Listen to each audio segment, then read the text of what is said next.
9h00. Le ministre Benoît Batchi est le premier à fouler l'enceinte du Palais du Peuple. C'est la première fois qu'il figure dans un gouvernement.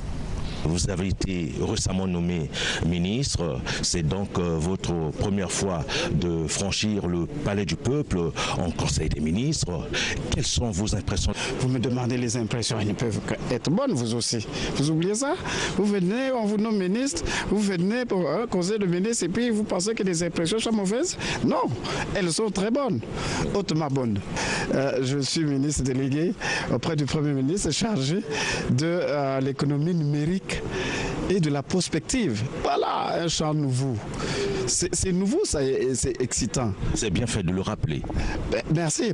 Donc, il suffit seulement, en ce qui concerne ce ministère, de regarder la marche vers le développement, donc le projet de société de Monsieur le Président, et de regarder au niveau de son discours à l'occasion de son investiture, le Président de la République a dit et a martelé qu'il faut une rupture, n'est-ce pas? Il faut abandonner les mentalités qui pourraient heurter la conscience collective. À partir de ce moment-là, j'ai un canevas de travail. J'ai un canevas de travail et je venais de vous dire que l'économie numérique, c'est un monde nouveau, hein, une révolution. Vous voyez bien que l'appareillage électronique que vous me présentez ici rentre dans le cadre de l'économie numérique. Vous avez des téléphones certainement dans vos poches. C'est ça l'économie numérique. À partir de ce moment-là, il faut développer la croissance économique dans ce secteur-là, n'est-ce pas? Donc c'est un secteur nouveau, c'est un ministère aussi nouveau. Eh bien, il y a à manger et à boire. D'autres nouveaux ministres lui succèdent, comme Léon Justibombo et Léonidas Karel Motom Mamoni. Je suis serein, concentré sur le travail. Est-ce qu'on peut avoir les priorités que vous aurez dans votre mission? Ce n'est pas le moment. Merci. Merci. Comment je me sens? L'effet d'une grande responsabilité parce que c'est une grande confiance que le président nous a accordée dans un département à la pointe de la modernité, parce que sans les postes de télécommunications, on ne peut pas parler d'émergence. Donc pour nous, c'est un grand challenge et je pense qu'avec l'aide de Dieu, on pourra relever ce challenge parce qu'il y a beaucoup d'espérance aussi. Beaucoup d'espérance, surtout au niveau de la couche juvénile qui attend qu'on puisse nous surpasser. C'est Alain Akwala Atipo qui ouvre à 9h24 la liste des arrivées des anciens nouveaux membres du gouvernement. En termes de priorité, il n'y en a qu'une seule. C'est l'adoption de la loi, du cadre réglementaire qui définit le contexte juridique des zones économiques spéciales. Après, tout le reste coule de source. La loi va donner un signal fort au monde entier, va définir pour les investisseurs internationaux quelles sont les opportunités économiques que regorge notre pays. Je suis parfaitement conscient de la mission qui est la mienne, en tous les cas du département qui est le mien, dans un contexte macroéconomique, comme vous savez, qui est très difficile.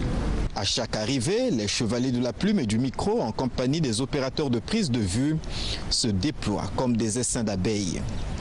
Difficile pour les ministres d'échapper aux questions des journalistes. Cependant, quelques rares ministres déclinent l'offre, à tort ou à raison. Monsieur le ministre, félicitations pour votre conduction à la tête du département de la Défense. Le Premier ministre Clément Mwamba annonce les couleurs à 9h46.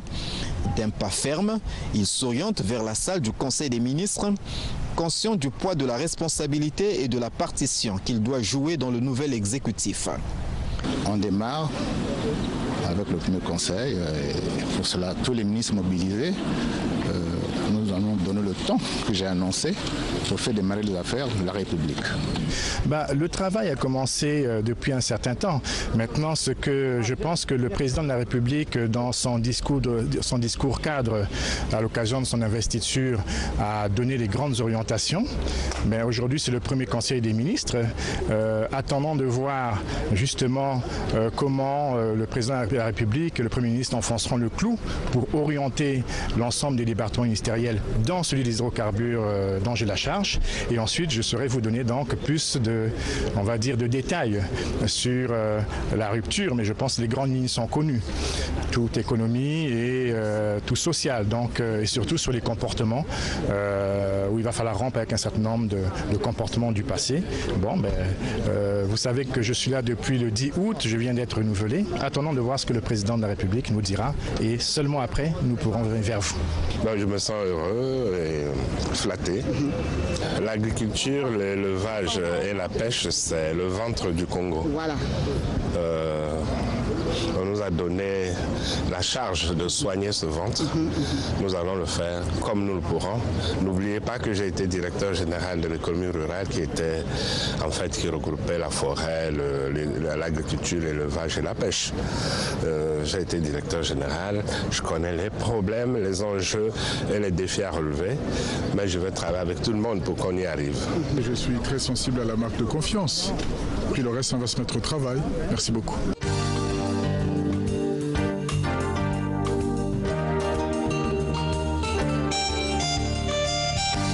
Pour ce premier Conseil des ministres de la Nouvelle République, les différents ministres s'engagent à traduire dans les faits les orientations du président de la République. L'on sait que dans son discours d'investiture, le chef de l'État a donné le ton et parmi ses priorités, il y a l'emploi des jeunes, la diversification de l'économie, le développement de l'esprit d'entreprise, ce qui est un excellent levier pour le développement du Congo. La charge qui est la mienne, vous savez que le président l'a grandi avec les Congolais de l'extérieur. C'est quelque chose de totalement inédit, totalement nouveau. Vous savez que nous avons de nombreux compatriotes qui vivent à l'étranger. Il va falloir qu'on remette en place le cordon ombilical avec la patrie. Parce que le mot a été prononcé, ce mot doit être revalorisé. On appartient d'abord à une patrie, à un pays qui vous a vu naître, qui vous a nourri de son lait. Et donc nous devons rechercher nos frères et sœurs répandus à travers le monde, rassembler ce qui est éparse et ramener leur regard sur leur propre patrie, leur pays, ce beau Congo que nous aimons tant. C'est la responsabilité nouvelle qui incombe désormais au ministre des Affaires étrangères. Donc c'est une tâche passionnante, une ère nouvelle qui s'ouvre en même temps. Et vous verrez, je mettrai toute mon énergie pour cela. Et la place de la diplomatie et de la coopération? Le président a dit lui-même, la diplomatie doit être encore plus dynamique, plus agissante. Diplomatie économique, vous la voyez déjà en marche. Du bon travail a été fait par mes prédécesseurs, sous la houlette du président lui-même. Et nous allons continuer dans cet élan. Nous avons des partenaires, de vrais partenaires. Pas besoin de citer, vous en connaissez les principaux. Nous allons rechercher d'autres partenaires encore, parce que nous avons dit que le Congo doit être un pays totalement ouvert sur le monde, sans complexe, fier de sa dignité, de sa souveraineté. Et c'est comme ça que nous allons travailler. C'est un honneur que me fait le premier citoyen de notre République, le président Sassou Nguesso. L'honneur tout simplement d'avoir à travailler sous la direction du Premier ministre, M. Clément Mwamba. Alors la deuxième face de la pièce, c'est l'obligation, c'est-à-dire une obligation de résultat, de bien faire, de toujours mieux faire, tout simplement. Justement, dans cette deuxième phase, comment entendez-vous mettre en musique cette charge qui vous est confiée? Mais c'est simple et en même temps compliqué. C'est simple parce que nous avons les orientations du chef de l'État à travers son projet de société qui devient aujourd'hui notre guide. Et c'est aussi simple parce que nous avons un Premier ministre qui va nous fixer à chaque fois le cap. Et c'est complexe parce qu'il faudra mettre en œuvre. Mais je pense qu'avec un peu d'organisation, du travail et l'appui de mes collaborateurs, ça devrait aller. Je veux vous dire que c'est tout plein d'émotions, il faut le dire, et tout plein de responsabilités, c'est une charge.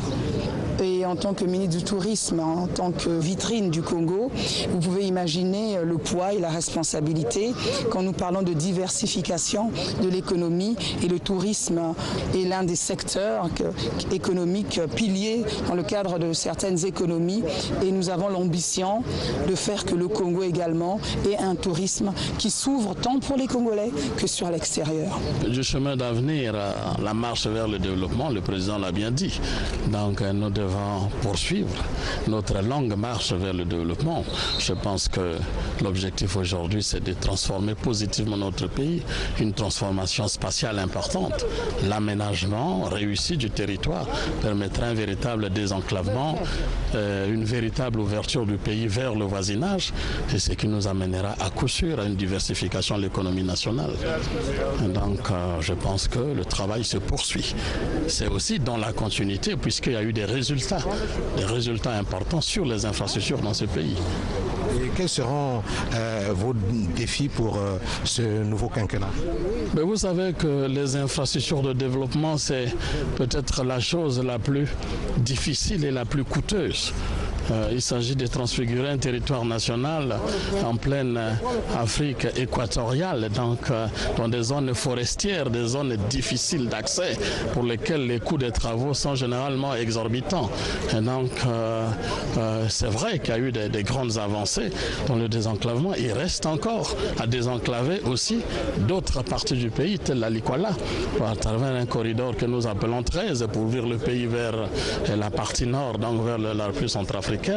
Et c'est un enjeu important.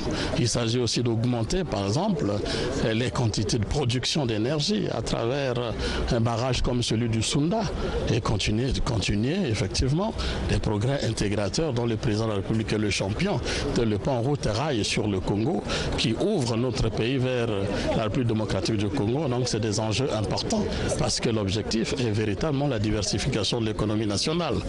Et ça, c'est plus que jamais important dans le développement aujourd'hui. Avoir une économie véritablement diversifiée, et nous pensons que c'est aujourd'hui à notre portée. La première chose d'abord, c'est de commencer par humaniser les relations entre l'exécutif et le législatif. Deuxièmement, il nous faut réorganiser le ministère. Vous savez que c'est un ministère qu'on vient de créer. Il s'agit pour nous de donner un fonds à ce nouveau ministère, voir un peu comment nous allons donner un rôle qui soit assez actif à ce nouveau ministère. Madame Ingani, bienvenue. Oui, on veut juste avoir votre sentiment. Vous venez pour la première fois prendre part à un conseil des ministres. On sait que vous avez déjà eu l'occasion de saluer certainement le président de la République, mais aujourd'hui, c'est en conseil des ministres que vous venez pour la première fois. Dites-nous, vous venez dans quel état d'esprit, madame? Écoutez, vous savez que le ministère de la promotion de la femme est un ministère qui est transversal. Donc, c'est un ministère qui demande beaucoup de dynamisme et un minimum de diplomatie. Donc mon sentiment, c'est tout simplement que je viens avec ce dynamisme-là et puis ensuite assumer le rôle que le président m'a donné et m'a fait confiance. Comment entendez-vous? Non, mais plus jusqu'alors, nous sommes encore, c'est notre premier conseil de ministres, donc notamment c'est certainement un conseil de contact et puis des instructions certainement que nous allons recevoir.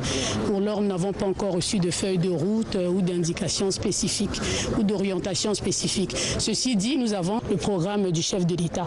Donc je pense que nous allons nous y concentrer. Je crois que les bases du développement général de notre pays sont posées et particulièrement dans le secteur du sport. Nous avons pendant le chemin d'avenir posé les fondamentaux du développement du sport. Il s'agit aujourd'hui, oui, de pouvoir continuer à aller plus loin sur ces fondamentaux dans bien sûr les stratégies, mais également dans les résultats à obtenir au travers des différents rendez-vous sportifs qui s'annoncent déjà à nous.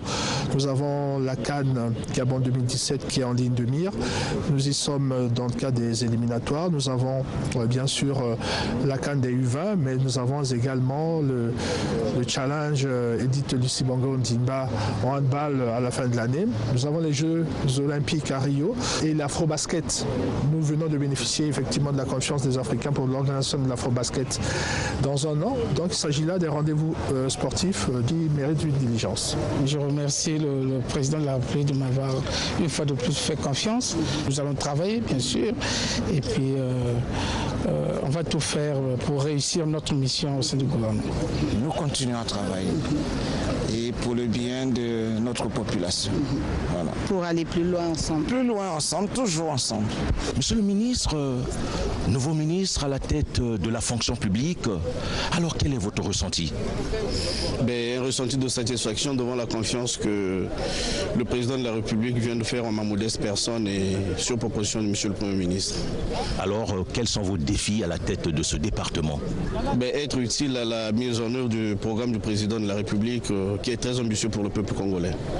Pensez-vous, au moment où vous rentrez dans ce département, que la fonction publique congolaise est pléthorique? Est-ce que vous allez relancer le recensement comme vos prédécesseurs? L'État, c'est une continuité. Nous allons d'abord entrer en contact avec les dossiers et nous verrons qu'est-ce qu'il y a urgent à faire dans l'immédiat.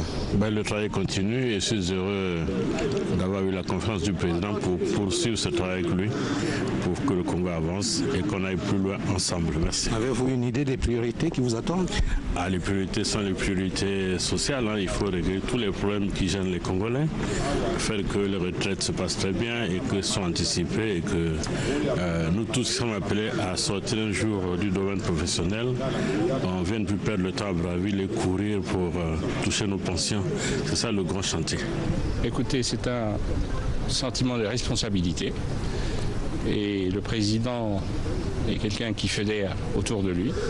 Nous demandons à tous les Congolais de suivre ce monsieur qui est un monsieur d'expérience, qui a proposé une constitution adaptée à notre temps pour que le Congo se développe.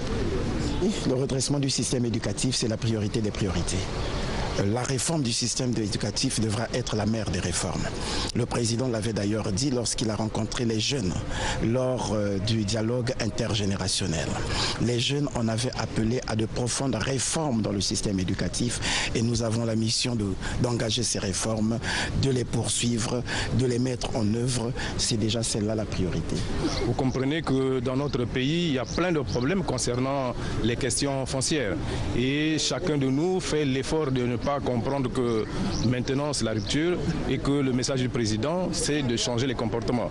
Donc je dirais tout simplement à tous ceux qui tournent autour du secteur qui est le mien de pouvoir bien se tenir et que la loi sera appliquée de manière très simple et très sévère parce que quelqu'un qui vend une parcelle à 4 personnes déjà est contre la loi. Donc pour tout ce monde-là, je pense qu'à compter de ce jour, il faudrait que les choses soient effectivement bien claires. La loi va effectivement s'appliquer dans toute son intégrité. Avez-vous quelques appréhensions, Madame la Ministre?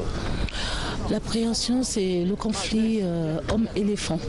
Il faut qu'on règle ce problème de conflit, mais c'est difficile. C'est un problème difficile qu'on n'a jamais pu résoudre au niveau international. Donc nous pensons nous y atteler pour voir comment soulager ces populations qui ont du mal à préserver leur culture à cause de la conservation de nos écosystèmes forestiers. Madame la ministre, la certification est au cœur du développement durable. Alors comment allez-vous y prendre? Le Congo a fait beaucoup d'efforts. Donc là, c'est continuer juste la certification dans les autres concessions forestières. Mais le Congo est en avant. Le ministre Njombo a fait un travail exceptionnel sur la certification au Congo. Donc nous allons continuer dans le même sens. Je suis comblé et je mesure en même temps la lourdeur de la tâche, aussi les responsabilités liées à cette tâche.